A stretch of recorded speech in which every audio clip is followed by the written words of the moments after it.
মাঝরাতে পুলিশ এসে গেছে গায়ে, সাথে জোরদার চণ্ডী ঘোষের লোক, কানাই, শ্রীপতি আর কয়েকজন লেঠেল। কনকনে শীতের রাত, টানা 3টে দিনরাত ধান কেটে পুরুষেরা তখন অচেতন হয়ে ঘুমাচ্ছে, আর মেয়েরা পালা করে জেগে পাহারা দিচ্ছে ঘরে ঘরে। শাঁখ বাজল, উলুধ্বনি উঠল, পুলিশ কাছে আসছে, এটা জানাজানি হয়ে গেল প্রায় সাথে সাথেই।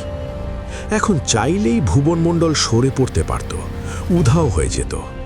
গাঁ শুদ্ধ লোক যাকে আড়াল করতে চায়, হঠাৎ হানা দিয়েও পুলিশ সহজে তার পাত্তা পায় না। 1.5 মাস ধরে চেষ্টা করেছে, পারেনি। ভুবন এ গাঁ ও গাঁ করে বেড়াচ্ছে যখন খুশি। কিন্তু আজ পুলিশ পুরো গ্রাম ঘেরার চেষ্টাই করল না। শটান গিয়ে ঘিরে ফেলল শুধু ছোট হাঁসতলা পাড়ার কখানা ঘর, যার মধ্যে একটা ঘর হারানের। বোঝা গেল 8 ঘাট আগে থেকেই বাঁধা ছিল, ভেতরের খবর পেয়ে এসেছে। খবর পেয়ে মানে খবর দিয়েছে কেউ। আজ বিকালে ভুবন পা দিয়েছে গ্রামে। সন্ধ্যার পরে হঠাৎ তাকে ঘরে নিয়ে গেছে হারানের মেয়ে ময়নার মা। তার আগে পর্যন্ত ঠিক ছিল না সে কোন পাড়ায় থাকবে। তার মানে খবর গেছে ভুবন হারানের ঘরে যাওয়ার পরে। এমনও কেউ আছে এই গায়ে? শীতের তেভাগা চাঁদের আবছা আলোয় চোখ জ্বলে ওঠে চাষিদের। জানা যাবে সাঁঝের পর কে গা ছেড়ে বাইরে গিয়েছিল। জানা যাবেই, এই বজ্জাতি গোপন থাকবে না। দাঁতে দাঁত ঘষে গাফুর আলী বলে, দেইখালমু, কোন হালা পিঁপড়ার পাখা উঠছে, দেইখালমু। ভুবন মণ্ডলকে তারা নিয়ে যেতে দেবে না।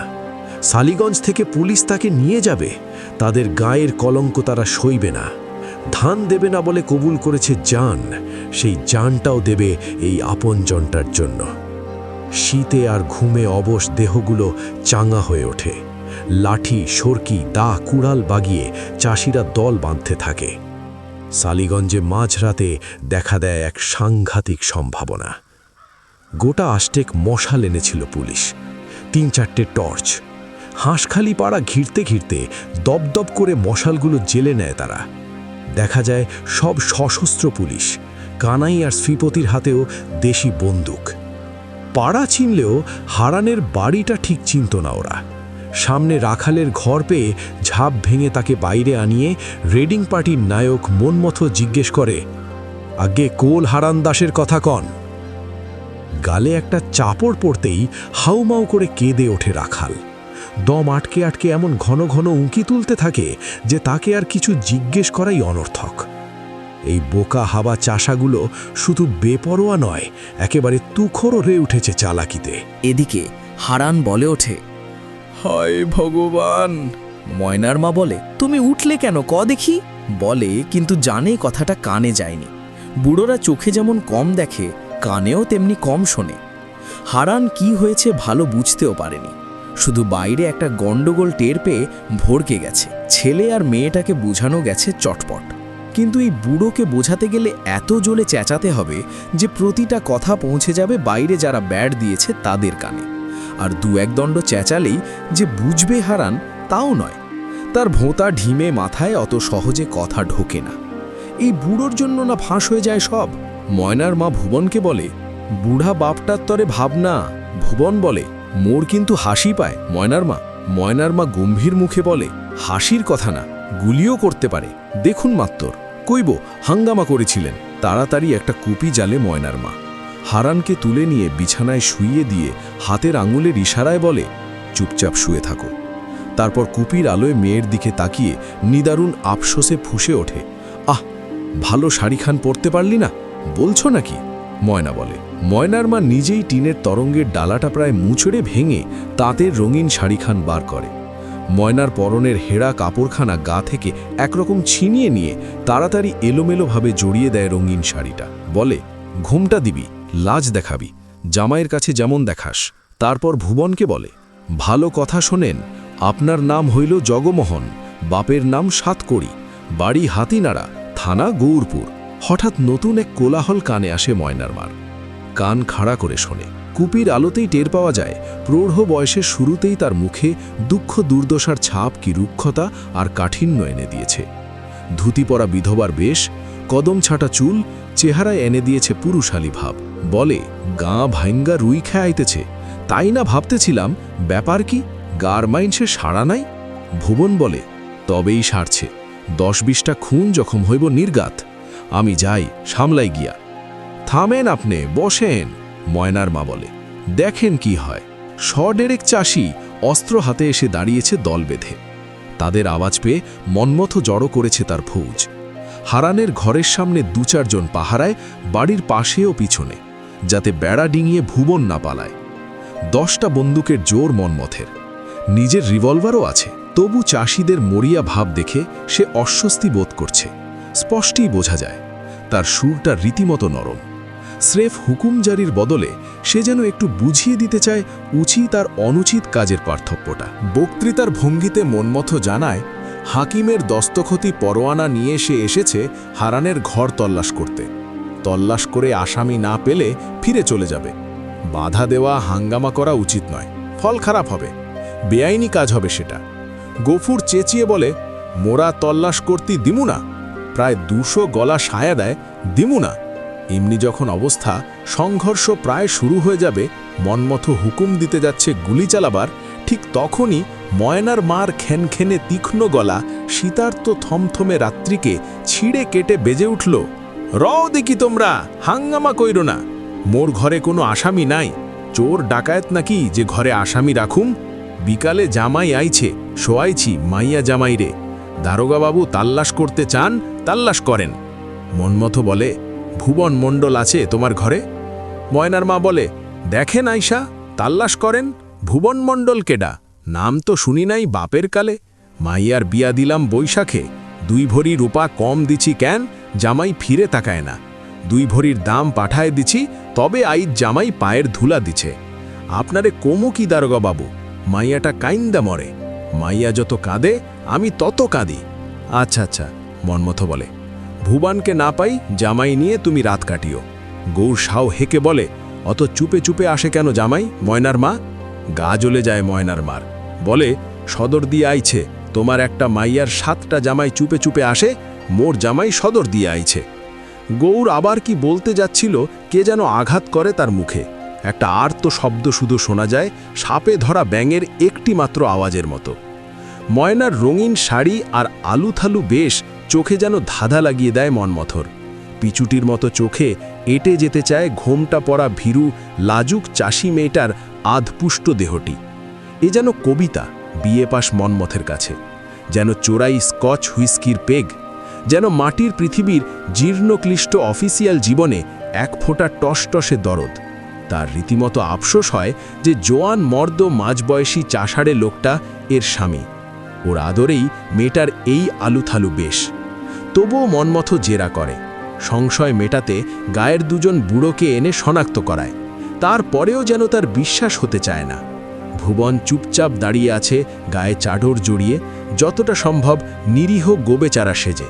কিন্তু খোঁচা খোঁচা গোঁফ দাড়ি ভরা মুখ, রুক্ষ এলোমেলো একমাথা চুল মোটেই তাকে দেখায় না নতুন জামাইয়ের মতো। মন্মথ গর্জন করে হারানকে প্রশ্ন করে, এ তোমার নাতনির বর? হারান বলে, হায় ভগবান।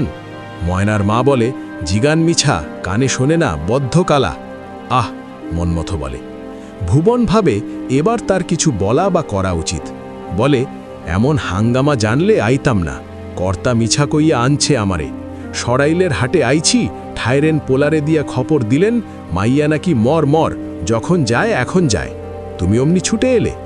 আসুম না, রতিভরি সোনা রূপা যা দিব কইছিল তাও ঠেকায় নাই বিয়াতে। মইরা গেলে গা থেইকা খুইলা নিলে আর পামু? ও তাই ছুটে এসেছ, তুমি হিসেবি লোক বটে, মন্মথ বলে ব্যঙ্গ করে। আর কিছু করার নেই, বাড়িগুলো তল্লাশ আর তছনছ করে নিয়ম রক্ষা করা ছাড়া। জামাইটাকে বেঁধে নিয়ে যাওয়া চলে সন্দেহের যুক্তিতে, কিন্তু হাঙ্গামা হবে। 2 পা পিছু হটেও চাষির দল এখনও দাঁড়িয়ে আছে, ছত্রভঙ্গ হয়ে যায়নি। গায়ে গায়ে চাষাগুলোর কেমন যেন উগ্র মরিয়া ভাব, ভয় ডর নেই। ঘরে ঘরে তল্লাশ চলতে থাকে। একটা বিড়াল লুকানোর মতো আড়ালো যে ঘরে নেই, সে ঘরেও কাঁথা বালিশ, হাড়ি পাতিল জিনিসপত্র ছত্রখান করে খোঁজা হয় মানুষকে। মন্মথ থাকে হারানের বাড়িতেই। এসব কাজে বেরোতে হলে মন্মথ অল্প নেশা করে। মাল সঙ্গে থাকে কর্তব্য সমাপ্তির পর টানবার জন্য। চোখ তার রঙিন শাড়ি জড়ানো মেয়েটাকে ছাড়তে চায় না, কুড়িয়ে কুড়িয়ে তাকায় ময়নার দিকে। ময়নার 20-22 বছরের জোয়ান ভাইটা উসখুস করে ক্রমাগত। ভুবনের চোখ জ্বলে ওঠে থেকে থেকে। ময়নার মা টের পায়, একটু যদি বাড়াবাড়ি করে মনমতো আর রক্ষা থাকবে না। মেয়েটাকে বলে ময়নার মা, শীতে কাঁপুনি ধরেছে, শো না গিয়া বাছা। তারপর ভুবনকে, তুমিও শুইয়া পড়ো বাবা, অনুমতি দেন দারোগাবাবু, জামাই শুইয়া পড়ুক। কত মানত কইরা মাথা কপাল কুইটা আনছি জামাই রে। ময়নার মার গলা ধরে যায়, আপনারে কি কমু দারোগাবাবু। ময়না ঘরে গিয়ে শুয়ে পড়ে, ভুবন যায় না। আরও দুবার ময়নার মা সস্নেহে সাদর অনুরোধ জানায়, তবু ভুবনকে ইতস্তত করতে দেখে বিরক্ত হয়ে জোর দিয়ে বলে, গুরুজনের কথা শোনো, শৌ গিয়া, খাড়াইয়া কি করবা, ঝাপ বন্ধ কইরা শৌ। তখন তাই করে ভুবন। যতই তাকে জামাই মনে না হোক, এরপর না মেনে আর কি চলে। যে সে জামাই। মনমতো আস্তে আস্তে বাইরে পা বাড়ায়, পকেট থেকে চ্যাপটা শিশি বার করে ঢেলে দেয় গলায়। পরদিন মুখে মুখে গল্প ছড়িয়ে যায় দিকদিগন্তে। দুপুরের আগেই হাতিপাড়ার জগমোহন, জোতদার চণ্ডীঘোষ আর বড় থানার বড় দারোগার কাছে পর্যন্ত গিয়ে পৌঁছায়। গায়ে গায়ে লোকে বলাবলি করে আর হাসিতে ফেটে পড়ে, বাহবা দেয় ময়নার মাকে। এমন তামাশা কেউ কখনো করেনি পুলিশের সঙ্গে, এমন জব্দ করেনি পুলিশকে। কদিন আগে দুপুরবেলা পুরুষশূন্য গায়ে পুলিশ এলে ঝাঁটাবটি হাতে মেয়ের দল নিয়ে ময়নার মা তাদের তাড়া করে পার করে দিয়েছিল গায়ের সীমানা। সে যে এমন রসিকতাও জানে, কে তা ভাবতে পেরেছিল। গায়ের মেয়েরা আসে দলে দলে। অনিশ্চিত আশঙ্কা আর সম্ভাবনায় ভরা এমন ভয়ঙ্কর সময়ের মধ্যেও আজ তারা ভাবনা চিন্তা ভুলে হাসি খুশিতে উচ্ছল। মোক্ষদার মা একগাল হেসে গালে হাত দিয়ে বলে, মাগু মা, ময়নার মা, তোর মধ্যে এত। খেন্তি ময়নাকে বলে, কিলো ময়না, জামাই কি কইল, দিছে কি? লাজে হাসে ময়না। বেলা পড়ে এলে কাল যে সময় ভুবনমণ্ডল গায়ে পা দিয়েছিল, প্রায় সেই সময়ই আবির্ভাব ঘটে জগমোহনের।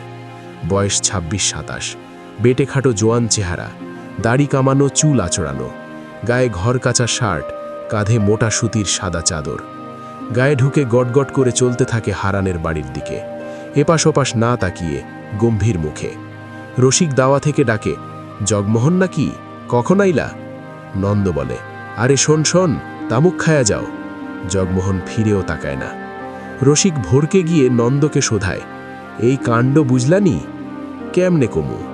অবাক হয়ে মুখ চাওয়াচাওয়ি করে দুজন। পথে মথুরের ঘর, তার সঙ্গে একটু ঘনিষ্ঠতা আছে জগমোহনের। নাম ধরে হাঁক দিতে ভেতর থেকে সাড়া আসে না, বাইরের লোক জবাব দেয়। ঘরের কাছেই পথের ওপাশে একটা তালের গুড়িতে দুজন মানুষ বসেছিল নির্লিপ্তভাবে।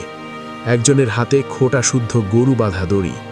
তাদের একজন বলে, বাড়িতে নাই, তুমি কেডা, হারামজাদারে খোঁজ কেন? জগমোহন পরিচয় দিতেই দুজন অন্তরঙ্গ হয়ে যায় সঙ্গে সঙ্গে। অ, তুমিও আইছো ব্যাটারে 2 ঘা দিতে? ভয় নেই জগমোহনের, তার আশ্বাস দেয়। হাতের সুখ তার ফসকে যাবে না। কাল সন্ধেই গেছে গা থেকে, এখনো ফেরেনি মথুর। কখন ফিরে আসে ঠিকও নাই। তাকে অপেক্ষায় দাঁড়িয়ে থাকতে হবে না জগমোহনকে। মথুর ফিরলে তাকে যখন বেঁধে নিয়ে যাওয়া হবে বিচারের জন্য, সে খবর সবাই পাবে। সবাই মিলে ছিঁড়ে কুটি কুটি করে ফেলার আগে তাকে নয় সুযোগ দেওয়া হবে মথুরের নাক কান কেটে নেওয়ার। সে ময়নার মায়ের জামাই, তার দাবি সবার আগে। শাউরি পাইছিলা দাদা একখানা, নিজের হইলে বুঝতা। জগমোহন জবাব দেয় ঝাঁজের সঙ্গে, চলতে আরম্ভ করে। শুনে দুজনে মুখ চাওয়াচাওয়ি করে অবাক হয়ে। আচমকা জামাই এলো, মুখে তার ঘন মেঘ দেখেই ময়নার মা বিপদ গোনে, কিন্তু ব্যস্ত সমস্ত না হয়ে হাসি মুখে ধীরে শান্তভাবে অভ্যর্থনা জানায়, যেন আশা ছিল, জানা ছিল এ সময় এমনিভাবে জামাই আসবে, এটা অঘটন নয়। বলে, আস বাবা আস, ও ময়না, পীড়া দো, ভালো নি আছে বাবাকে, বিয়াই বিয়ান পোলামাইয়া আছে। আরেকটুকু ভড়কে যার ময়নার মা, কত গোস্বানা জমা আছে জামাইয়ের কাটাছাটা এই কথার জবাবে। ময়নার দিকে তার না তাকাবার ভঙ্গিটাও ভালো ঠেকে না। পড়ন্ত রোদে লাউ মাচার সাদা ফুলের শোভা ছাড়া আর কিছুই যেন চোখ চিয়ে দেখবে না শ্বশুরবাড়ির। পণ করেছে জগমোহন, লক্ষণ খারাপ। ঘর থেকে কাঁপা গলায় হারান হাঁকে, আসে নাই, হারামজাদা আসে নাই, হায় ভগবান। নাতিরে খোঁজে, ময়নার মা জগমোহনকে জানায়। বিয়ান থেইকা দেখে না উতলা হইছে। ময়নার মা প্রত্যাশা করে নাতিকে হারান সকাল থেকে কেন দেখে না, কি হয়েছে জানতে চাইবে জগমোহন। কিন্তু কোনো খবর জানতেই এতটুকু কৌতূহল দেখা যায় না তার। খাড়াইয়া রইলা কেন, বসো বাবা বসো। জগমোহন বসে। ময়নার পাতা পিড়ি সে ছোঁয় না। দামার খুঁটিতে ঠেস দিয়ে উবু হয়ে বসে। মুখাত ধুইয়া নিলে পাত্তা, না জামু গিয়া অক্ষণি। অক্ষণি যাইবা? হ্যাঁ, একটা কথা শুই না এলাম, মিছানা খাটি জিগাইয়া জামু গিয়া। মাইয়া নাকি কাল লগে শুইছিল কাইল রাতে? শুইছিল? ময়নার মার চমক লাগে। মোর লগে শয় মাইয়া, মোর লগে শুইছিল, আর কার লগে শুইব? ব্রহ্মাণ্ডের মাইনসে জানছে কার লগে শুইছিল। চোখে দেখা গেছে দুয়ারে ঝাঁপ গিয়া কার লগে শুইছিল। তারপর বেঁধে যায় শাশুড়ি জামাইয়ে। প্রথমে ময়নার মা ঠান্ডা মাথায় নরম কথায় ব্যাপারটা বুঝিয়ে দিতে চেষ্টা করে, কিন্তু জগমোহনের ওই একগো। ময়নার মাও শেষে গরম হয়ে ওঠে। তুমি নিজে মন্দ, অন্যেরে তাই মন্দ ভাবো। উঠানে মাইনসের গাদা, আমি খাড়া সামনে, এক দণ্ড ঝাপটা দিছে কিনা দিছে, তুমি দোষ ধরলা। অন্যে তো কয় না। অন্যের কি, অন্যের বউ হইলে কইতো। বড় ছোট মন তোমার। আইজ মণ্ডলের নামে এমন কথা কইলা, কাইল কইবা জোয়ান ভাইয়ের লোকে কথা কয় কেন? কওন উচিত, ও মাইয়া সব পারে। তখন আর শুধু গরম কথা নয়, ময়নার মা গলা ছেড়ে উদ্ধার করতে আরম্ভ করে জগমোহনের 14 পুরুষ। হারান কাপা গলায় চেঁচায়, আইসে নাকি, আইসে, হারামজাদা আইসে, হায় ভগবান আইসে। ময়না কাঁদে ফুপিয়ে ফুপিয়ে। ছুটে আসে পাড়া বেড়ানি, নিন্দা ছড়ানি নিতাইপালের বউ আর প্রতিবেশী কয়েকজন স্ত্রীলোক। কি হয়েছে গো ময়নার মা, মাইয়া কাঁদে কেন? তাদের দেখে সম্বিত ফিরে পড়ে ময়নার মা। ফোঁস করে ওঠে, কাঁদে কেন? ভাইটারে ধৈরা নিছে কাঁদব না? জামাই বুঝি আইসে খবর পাইয়া? শুনবা বাছা শুনবা, বইতে দাও জিরাইতে দাও। ময়নার মার বিরক্তি দেখে ধীরে ধীরে অনিচ্ছুক পদে মেয়েরা ফিরে যায়। তাকে ঘাঁটাবার সাহস কারো নেই। ময়নার মা মেয়েকে ধমক দেয়, কাঁদিস না, বাপরে নিয়ে ঘরে গেছিলি, বেশ করেছিলি, কাঁদনের কি? বাপ নাকি? জগমোহন বলে ব্যঙ্গ করে। বাপ না, মণ্ডল 10টা গাঁয়ের বাপ। খালি জন্ম দিলেই বাপ হয় না, অন্ন দিলেও হয়। মণ্ডল আমাগো অন্ন দিছে, বুঝাইছে, সাহস দিছে, একসাথ করছে, ধান কাটাইছে। না তো চণ্ডী ঘোষ নিত ব্যাবাক ধান। তোমারে কই যোগু, হাতে ধইরা কই, বুইঝা দেখো, মিছা গোস্সা কইর না। বুইঝা কাম নাই, অক্ষণ যাই, রাইটটা থাইকা যাও। জামাই আইলা গেল, গিয়া মাইনসে কি কইব? জামাইয়ের অভাব কি, মাইয়া আছে, কত জামাই জুটব। বেলা শেষ হতে না হতে ঘনিয়ে এসেছে শীতের সন্ধ্যা। অল্প অল্প কুয়াশা নেমেছে। খুঁটের ধোঁয়া আর গন্ধে নিশ্চল বাতাস ভারী। যাই বলেই যে গা তোলে জগমোহন তা নয়, ময়নার মানও তা জানা আছে। শুধু শাশুড়ির সঙ্গে ঝগড়া করে গটগট করে বেরিয়ে যাবে না। ময়নার সাথে বোঝাপড়া, ময়নাকে কাঁদানো এখনো বাকি আছে। যদি যায় জামাই, মেয়েটাকে নাকের জলে চোখের জলে এক করিয়ে তারপর যাবে। আর কথা বলে না ময়নার মা। আস্তে আস্তে উঠে বেরিয়ে যায় বাড়ি থেকে। ঘরে কিছু নেই, মোয়া মুড়ি কিছু জোগাড় করতে হবে। খাক বা না খাক, সামনে ধরে দিতেই হবে জামাইয়ের। চোখ মুছে নাক ঝেড়ে ময়না বলে ভয়ে ভয়ে, ঘরে আস। খাসা আছি, শুইছিলা তো? না, মা কালীর কিরা শুই নাই। মার কহনে খালি ঝাপটি দিছিলাম, বাঁশটাও লাগাই নাই। ঝাপ দিছিলা, শৌ নাই, বেউলা সতী। ময়না তখন কাঁদে, তোমার লোগে আজ থেকে শেষ। ময়না আরও কাঁদে। ঘর থেকে হারান কাপা গলায় হাঁকে, আসে নাই, ছোড়া আসে নাই, হায় ভগবান। থেমে থেমে এক একটা কথা বলে যায় জগমোহন। না থেমে অবিরাম কেঁদে চলে ময়না। যতক্ষণ না কান্নাটা একঘেয়ে লাগে জগমোহনের, তখন কিছুক্ষণ সে চুপ করে থাকে। মুড়ি মোয়া জোগাড় করে পাড়া ঘুরে ময়নার মা যখন ফিরে আসে, ময়না তখন চাপা সুরে ডুকরে ডুকরে কাঁদছে। বেড়ার বাইরে সুপারি গাছটা ধরে দাঁড়িয়ে থাকে ময়নার মা। সারাদিন পরে এখন তার দু চোখ জলে ভরে যায়। জোরদারের সাথে, দারোগা পুলিশের সাথে লড়াই করা চলে, অবুঝ পাষণ্ড জামাইয়ের সাথে লড়াই নেই। আপন মনে আবার হাঁকে হারান, আসে নাই, মোর মরণটা আসে নাই, হায় ভগবান। জগমোহন চুপ করেছিল। এতক্ষণ পরে হঠাৎ জিজ্ঞেস করে শালার খবর। উয়ারে ভোগছে কেন?